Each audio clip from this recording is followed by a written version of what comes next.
tonight, I have a very big gag order on me from the lawyers and the judges. For the lawyers and the judges. I have hired and fired probably 8 attorneys. When you get older, you get wiser. You can only lie so many times, and then it's over.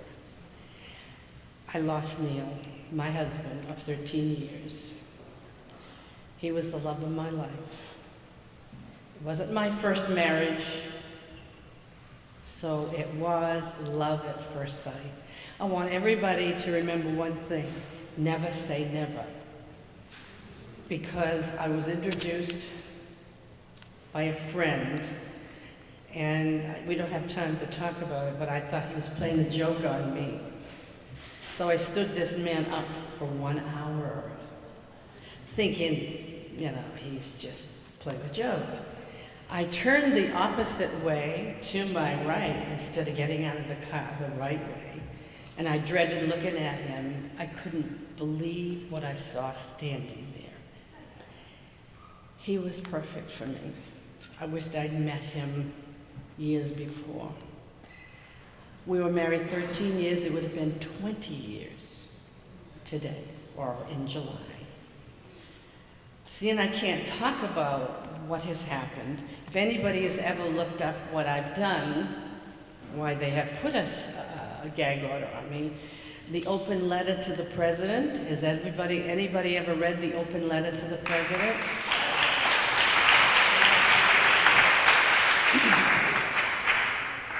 I want to say so much, and I can't, because they have forbidden me, because I'm known all over the world. And I didn't mean to, but the day, 7 years today, I was on a plane at 6 in the morning going to my daughter's wedding. You can see the first one, I can look right here, was when we were married in '88. If somebody's gonna push this, I don't know how to.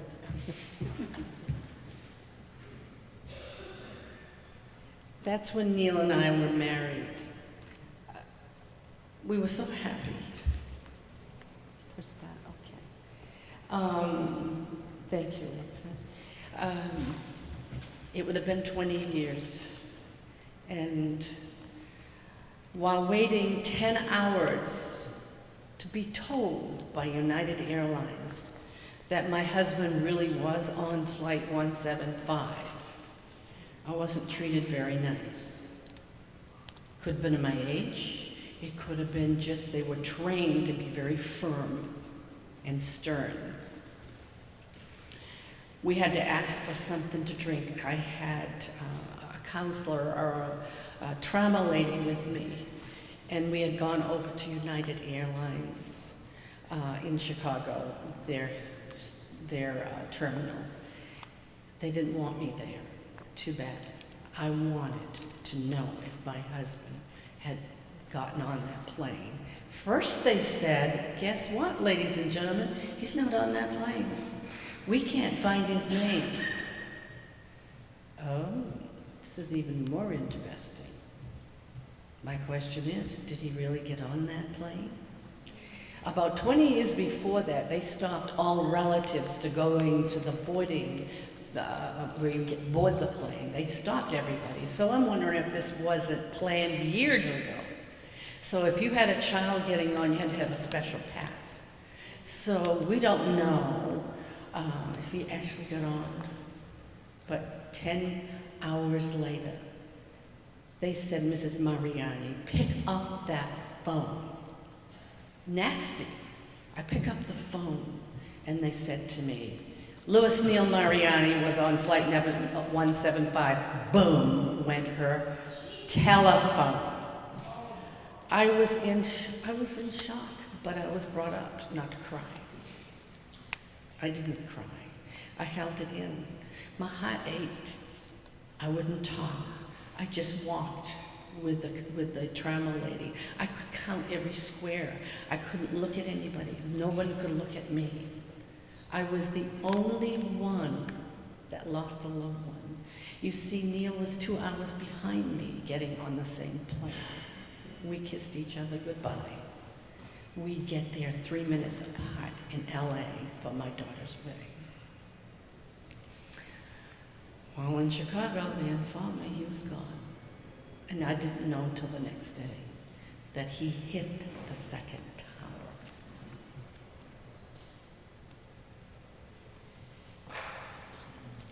This is the ticket that, it's an itinerary of the United Airlines for Louis Neil Mariani. We lived in New Hampshire at the time. And it said in there, which was very hard, I don't know if we can see it here. Don't know if we can see it. No, we can't. My son-in-law helped me put this together. But it shows that he had boarded the plane at 8. I at 6 in the morning, and that was the end of my life at 63. Turned very different. There is Neil's plane, supposedly, ready to hit the tower. There it says, passenger. Now I can't figure this out to this day. Passenger on airplane United Airlines Flight 175 intentionally crashed into the World Trade Center. It's right on his death certificate. How could a passenger on Flight 175 intentionally crash? I don't know.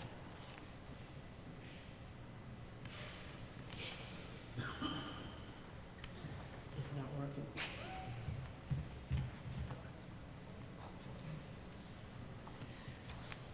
September 15th was my youngest daughter's wedding. Does she look happy? September 15th, she will have her 7th wedding anniversary. She is not happy. She is very affected. At the bottom here, I hold up for the kids, my children. But guess what happened on that day? A helicopter hovered over my head and wouldn't leave. I thought I was going to die. I started gasping for air. If anybody's heard the feeling and the sounds of a helicopter over your head, it is horrible.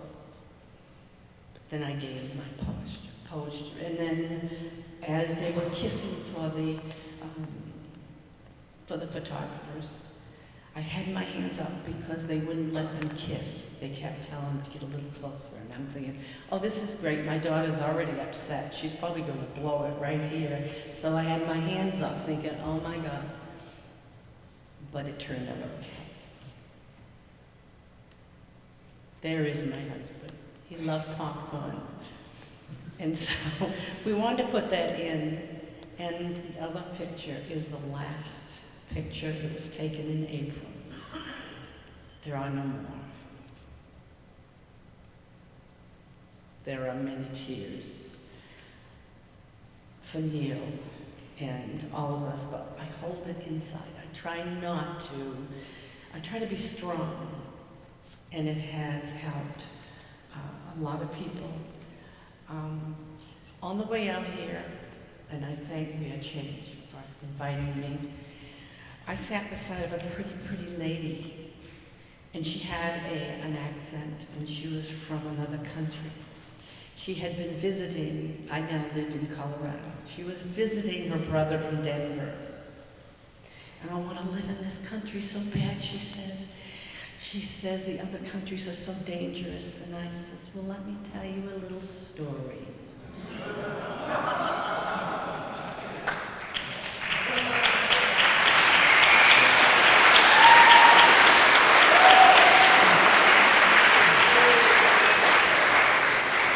I told her my story, and her eyes were getting bigger and bigger and bigger, and she says, do you know what I am? I says, no. She says, I'm an attorney. Ooh, let me tell you about the attorneys I had. When she got through, she's kind of hesitant now about coming back to this country because she, doesn't know really what really happened on 9/11. That's my husband's plaque. No place to put it. No remains were found. I can't believe it.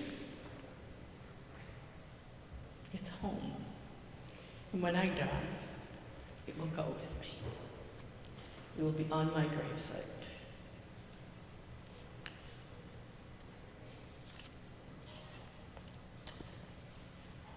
Red Cross thought they were being good, and they asked us all to write a goodbye letter. I'd already beat them to it. Tonight is my goodbye letter to Neil.